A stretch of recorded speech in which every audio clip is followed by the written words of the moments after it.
Good afternoon, ladies and gentlemen. Just to make sure that we are all talking about the same thing, I want to tell you about the history with how we came to this valuation case. In fact, Schneider Management, Schneider AG was a new startup, struggling a bit with his, let's say, not with the patents they had, but with the case that they could not make an adequate, let's say, distribution network, and they were coming in a situation that they had to agree to the disposal of some of their shares, and that's why, in fact, Baumann AG, who was a potential buyer, approached us in order to do their due diligence and asked us somehow to, in fact, evaluate the patent portfolio of Schneider, which was the main asset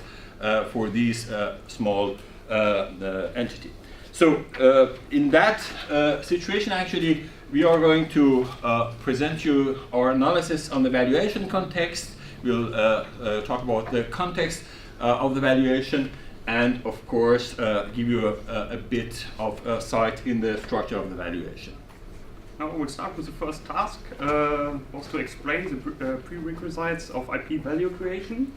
And as you see here, we have three different parts, which are, when they are isolated from each other, they have no value, and so it needs a suitable context to gain an IP value.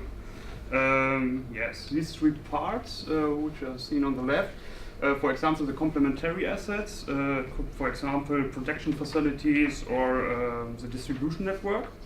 The value potential is the exclusivity due to the strong patent portfolio which Schneider has, and the exploitation process includes, requires marketable products. Yes, and they have marketable products, as we've seen. They have machines used for trenchless pipe-laying processes, and yeah, they seem to be marketable. Yeah, all in all the three parts have to fit together to generate an IP value. Now, what we did here is first an analysis of the valuation context as to cause, purpose, goal, and addressee. As to the cause, the core question is, what is the reason for the valuation? The reason is that the valuation is transfer oriented. Since Baumann works in another context of telecommunication lines digged in the ground, and Schneider works in a little bit different size in trenching the pipes into the ground without digging the ground off. So this is a transfer-oriented value course, and the role of the valuator is that he has a consultant role. He was asked from Baumann to do this valuation. The information considered for the valuation is subjective, because Baumann has to evaluate what this patent portfolio is worth for them. The retrieval of value information is made from the internal information addressee. So the next step in our evaluation, in fact, is, well, what is the object, to define which is the object of the evaluation, and the object is the patent portfolio from Schneider.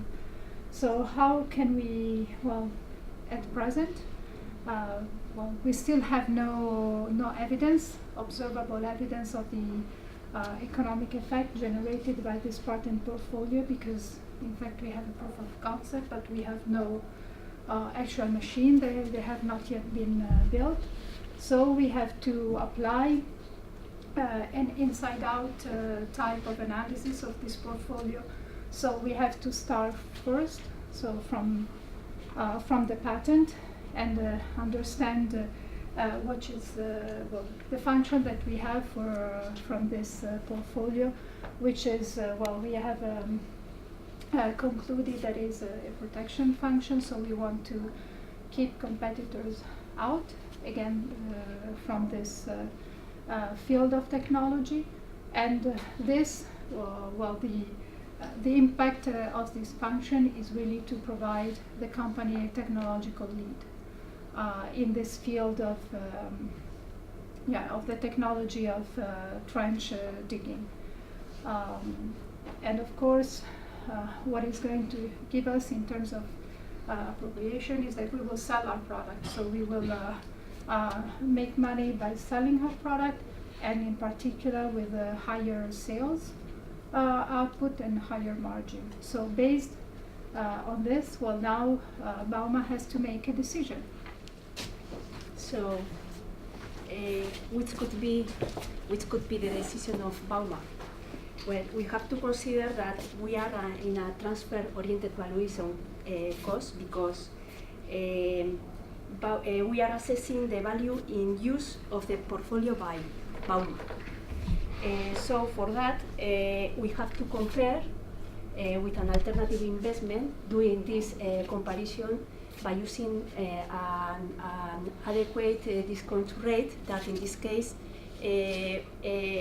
Bauma has told us that this could be a 12% discount rate.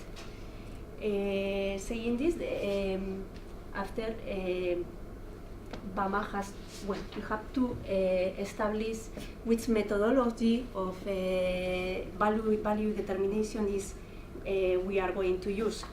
And for that, considering that we are in a value use determination, we have two possibilities. One is an income approach, and the other one would be the relief from your royalty method.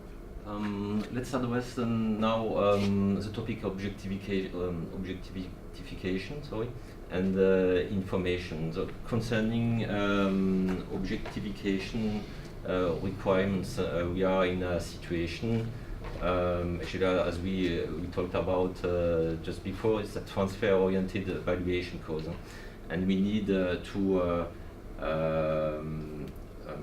revert to internal addressee. So in fact, in this specific case, what is the most important is the determination of a subjective value. There are very low objectification requirements. We are not talking about mediation. We are not talking about giving information to a third party.